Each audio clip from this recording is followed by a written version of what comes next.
Gaur, erakusketaren hasieran dauden panelak azalduko dizkizuegu, bertan Bilboko itsasadarrak jasan duen aldaketa azalduko dizuegu, konkretuki gu gauden tokian, Itsas Museoa kokatuta dagoen tokian, lehen Euskalduna Ontziola zegoen gune berdin.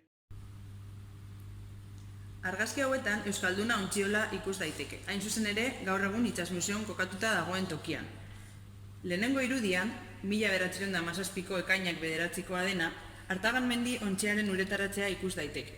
Ordura arte, Bilboko itsasadarrean eraikitako ontzirik handiena zen. Erdiko irudia, 70 hamarkadako irudia da.